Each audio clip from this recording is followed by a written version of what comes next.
হাতুড়ি দিয়ে আঘাত করা মাত্রই ছিদ্র হয়ে যাচ্ছে ঢালাই করা নতুন ফ্লোরটি।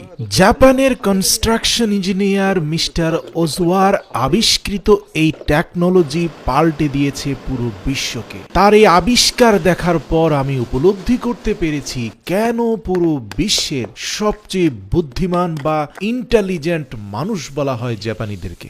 জেনে অবাক হবেন, খুব সম্প্রতি দুবাই শহর ডুবে গিয়েছিল শুধুমাত্র এই প্রযুক্তি না থাকার কারণে। বিশ্বের আরো বেশ কয়েকটি শহর বন্যার পানিতে প্রতি বছর ডুবে যায়, কিন্তু মিস্টার ওজোয়ার 2024 সালে আবিষ্কৃত এই প্রসেস ফলো করলে এখন থেকে আর কোনো শহর ভারী বৃষ্টিপাতে ডুবে যাবে না। আমি একটা বিষয় সব সময় দেখেছি, পৃথিবীতে যত সংকট বা সমস্যা তৈরি হয় সেগুলো সমাধানের জন্য সবচেয়ে বেশি বুদ্ধিদীপ্ত ভূমিকা পালন করে জাপানিজ ইঞ্জিনিয়াররা। এই যে ডটকনের প্লাস্টিকের প্যানেলগুলো দেখতে পাচ্ছেন স্ক্রিনে, যেগুলো আরসিসির নিচে ব্যবহার করা হচ্ছে, মানে রড সিমেন্ট কনক্রিট দিয়ে যে ঢালাইটা হবে, সেখানে কিন্তু আমরা এই প্লাস্টিকের প্যানেল ইতিপূর্বে কোথাও দেখিনি, আমাদের দেশেও আমরা দেখিনি। তাহলে এগুলো কেন বসিয়ে দেওয়া হয়েছে? একটু ভালো করে প্যানেলগুলোর দিকে লক্ষ্য করলে দেখতে পারবেন প্যানেলের একটা মুখ উপরের দিকে উঠে আছে, যেটা ঢালাইয়ের পরে হাতুড়ি দিয়ে আঘাত করা মাত্র ছিদ্র হয়ে যাবে, কিন্তু প্রত্যেকটা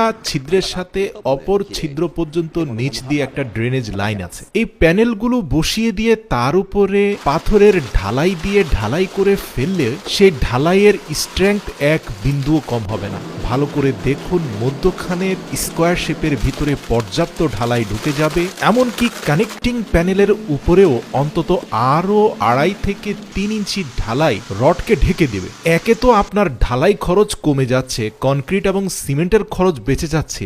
দ্বিতীয়ত, আপনি যদি আপনার বাড়ির কার পার্কিং এর মধ্যে অথবা পৌরসভার ঢালাই করা রাস্তাগুলোর মধ্যে এই প্যানেল ব্যবহার করেন, তাহলে কি ঘটবে? ঢালাইয়ের পরে উপরের ছিদ্রগুলো যখন পরিষ্কার পরিচ্ছন্ন করে দেওয়া হবে, নিচের প্যানেল হয়ে বৃষ্টির যত পানি আছে সেগুলো ড্রেনে চলে যাবে। কিন্তু ঢালাইয়ের উপরে পানি বেশিক্ষণ থাকলে সিমেন্টের অ্যাকশন চলে যায়, সেই ঢালাই নষ্ট হয়ে যায়, রাস্তা 2 বছরও টিকে না। অথচ এই প্রক্রিয়া অবলম্বন করলে প্রতি 100 কিলোমিটার ঢালাইয়ে আগে যে পরিমাণে সিমেন্ট আর কনক্রিট ব্যবহার হতো, এখন তার অর্ধেকে ঢালাইয়ের কাজ শেষ হয়ে যাবে। দ্বিতীয় উপকার হচ্ছে, এই রাস্তা অন্তত 2 নয় 20 বছর টিকে থাকবে, কারণ বিশ্বের বিভিন্ন দেশে যখন ভারী বৃষ্টিপাত হয়, এই যেমন ধরুন ধারাবাহিকভাবে 100 মিলিমিটার বৃষ্টিপাত হলো, তখন কিন্তু সুয়ারেজ লাইনগুলো দিয়ে 100% পানি সাপ্লিকেশন হতে পারে না। ফলশ্রুতিতে 5, 7, 8 ঘন্টা এমনকি 2-3 দিনের জন্য জলাবদ্ধতা তৈরি হয়। কিন্তু জাপানি বিজ্ঞানী ওজোয়ার আবিষ্কৃত ডটকন প্রসেস ফলো করলে বৃষ্টির পানি খুব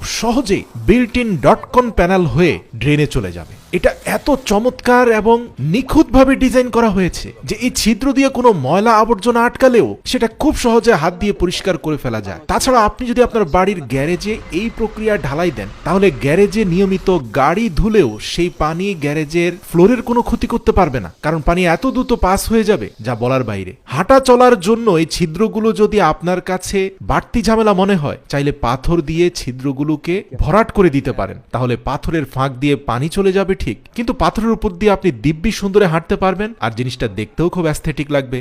তো মিস্টার ওজোয়া নিজ হাতে দেখিয়ে দিয়েছেন ডটকন প্যানেলের উপরে তার কনক্রিটের ঢালাইয়ের একেবারে প্র্যাকটিক্যাল কাজটা।